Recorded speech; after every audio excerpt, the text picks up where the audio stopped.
जय आदिवासी जय जोहार। मी दत्ताभाऊ सुरवसे, आद्य क्रांतिकारक राघोजी भांगरे प्रणित आदिवासी महादेव मल्हार डोर टोकरे कोळी संघर्ष समिती या समितीचा प्रमुख या माध्यमातून आज आपल्यासमोर लाईव्ह येत आहे।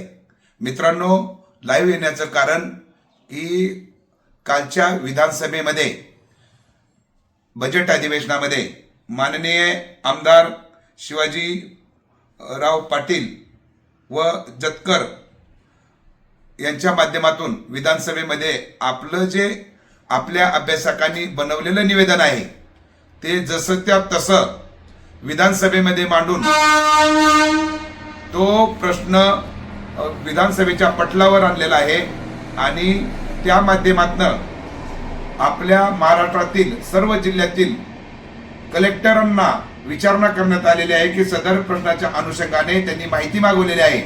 तरी आपलं जे निवेदन आहे 1950 पूर्वीच्या कोळी नोंदीवरनं कुठलेही प्रकरण नाकारू नये आणि 1950 पूर्वी कोळी नोंदी या शासन आदेशाने झालेल्या आहेत हे सर्व प्रूफ आपल्या अभ्यासकांकडे आहेत।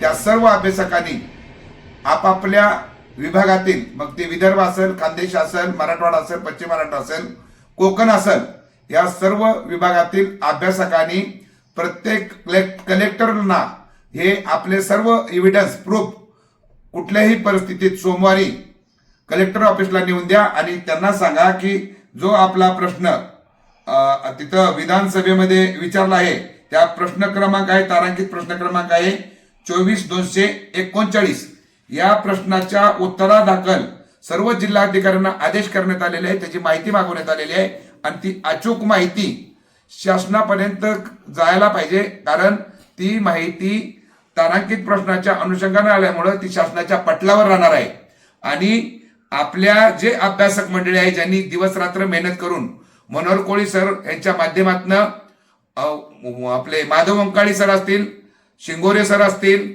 माधव पिट्टलवाड सर असतील, बाळासाहेब बळवंतराव सर असतील, मदनदादा सिरसाड असतील, आपले महेंद्र चौगुले साहेब असतील, तसेच आणि इतर मान्यवर जे आपले अभ्यासक आहेत, मी त्यांचं नाव घेतलं नाही, राग मानू नका, परंतु तुम्ही त्याच्यात आहात। या सर्वांच्या मेहनतीने जे आपण निवेदन शासनाला बनवलेलं आहे आणि ते शासनाला दिलेलं आहे त्याची दखल शासनाने घेतलेली आहे आणि सर्व जिल्ह्यातून कलेक्टरकडून माहिती मागवत आहे, तर ती योग्य माहिती देण्यासाठी।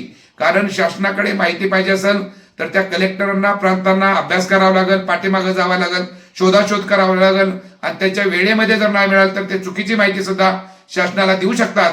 त्यामुळे शासनाला करेक्ट माहिती जाण्यासाठी आपल्या सर्व अभ्यासकांनी एक एक जिल्हा वाटून घेऊन त्या जिल्ह्याच्या कलेक्टरला आपले एव्हिडन्स प्रूफ त्या निवेदनाच्या अनुषंगाने आणि प्रश्न क्रमांक 24-239 तारांकित प्रश्न या अनुषंगाने त्यांना निवेदन करून आपल्या आद्य क्रांतिकारक राघोजी भांगरे संघर्ष समितीचे जे लेटर पॅड आहे त्याच्यावरती कव्हर लेटर लावा आणि प्रत्येक कलेक्टरला ती माहिती द्या, जेणेकरून तीच माहिती त्यांना पुढे फॉरवर्ड करता येईल आणि उर्वरित सर्व क्षेत्रातील आदिवासी महादेव मल्हार डोर टोकरे कोळ्यांना न्याय मिळण्याचं सोपं कारण होऊन जाईल। परंतु हे जे सगळं निवेदन बनवलेलं आहे ते अभ्यासक आणि हे सगळं आमदारापर्यंत पोहोचवण्याचं आणि आपलं सगळे निवेदन सगळ्यांपर्यंत पोहोचवण्याचं काम माननीय उमेश डोणे सर असतील, आप्पासाहेब कोळे असतील, आणखीन जे मान्यवर त्यांच्याबरोबर होते त्या सर्वांचं पण मी आभार मानतो, अभिनंदन करतो। आपल्या सर्वांच्या माध्यमातून हे प्रश्न विधान भवनापर्यंत पोहोचले, तारांकित प्रश्न झाले, आपण जे पाठपुरावा केला आणि त्या पाठपुराव्याच्या माध्यमातून आपल्या संघर्ष समितीला हे यश आलेलं आहे आणि ह्या आलेल्या यश ही प्राथमिक पायरी आहे। आलेल्या यशाच्या माध्यमातून आपल्याला शिखर गाठून येणाऱ्या दिवसामध्ये आपल्या आदिवासी महादेव मल्हार डोर टोकरे कोळ्यांना आपल्याला 1950 पूर्वीच्या कोळी नोंदीवरूनच न्याय मिळवून द्यायचा आहे। त्यामुळे सर्व अभ्यासकांनी सगळी कामं बाजूला ठेवून आजच्या रविवारच्या दिवसात पूर्ण बंच तयार करा। आपलं लेटर पॅडची PDF नसेल तर मनोहर कोळी सरांकडनं घ्या, त्याचं कव्हरिंग लेटर बनवून घ्या आणि ते कव्हरिंग लेटर आणि सगळे प्रूफ आणि आपलं निवेदन आणि तो आपला जो आपलं जे कव्हरिंग लेटर आहे त्याच्यामध्ये तारांकित प्रश्न क्रमांक 24-239 हे टाका आणि याचं हे उत्तर आहे म्हणून त्यांना कलेक्टरला सांगा, जेणेकरून प्रत्येक कलेक्टर ही माहिती शासनाच्या पोर्टलवर अपलोड करेल आणि त्यांना योग्य माहिती महाराष्ट्रातून मिळेल आणि सर्व उर्वरित क्षेत्रातील सुद्धा आदिवासी महादेव मल्हार डोट टोकरे कोळी आहे या शासनाला क्लिअर होऊन जाईल आणि आपल्याला जो जवळ आलेला आहे न्याय तो आपल्याला 100% मिळेल. तरी आपल्याला आणखीन एकदा नम्र निवेदन करतो अभ्यासकांना, आपण मेहनत केलेली आहे आणि आपल्या मेहनतीचं हे यश आहे. तरी सर्वांनी कुठल्याही परिस्थितीत उद्या कलेक्टर ऑफिसला माहिती द्यावी.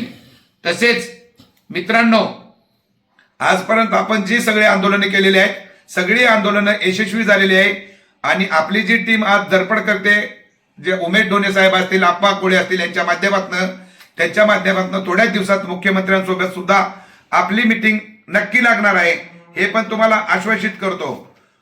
त्याचप्रमाणे बाकीच्या इतर ज्या काही गोष्टी असतील जशा जशा आमच्यापर्यंत येतील तशा मी तुम्हाला पुरवन. तसेच आपल्या जमातीचे धडाडीचे कार्यकर्ते अभ्यासक आबासाहेब कोळी सांगोला यांचं काल हृदयविकाराच्या झटक्यानं निधन झालेलं आहे. मी काल मुंबईला होतो, मुंबईवरून आज पुण्यात आलेलो आहे. आज संध्याकाळी मी आबासाहेबांच्या घरी जाण्यासाठी निघणार आहे. उद्या सकाळी त्यांचा राखचा कार्यक्रम आहे.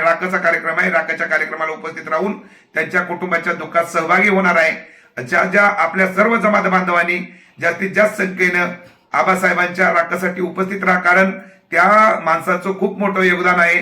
समितीला त्यांनी दंड केलेला आहे, प्रांतांना दंड केलेले आहेत आणि आपल्याला न्याय मिळवून घेतलेला आहे त्यांनी. त्यामुळं आबासाहेबांचं कर्तृत्व आपण विसरता कामा नये. आपण त्यांना आदरांजली वाहून त्यांच्या दुःखात, त्यांच्या कुटुंबाच्या दुःखात आपण सहभागी होऊ. उद्या त्यांच्या कुटुंबाला पण आपण भेट देऊया. तर उद्या सकाळी 8 वाजता मी कडलास येथे त्यांच्या कुटुंबाची भेट पण घेणार आहे. ज्यांना शक्य आहे आपल्या जमात बांधवांना त्यांनी जास्तीत जास्त संख्येने आबासाहेबांच्या इथं या भेटायला, आपण त्यांची भेट घेऊया आणि त्यांच्या दुःखात सहभागी होऊ. एवढं बोलून थांबतो. जय आदिवासी, जय जोहार, जय सेवा.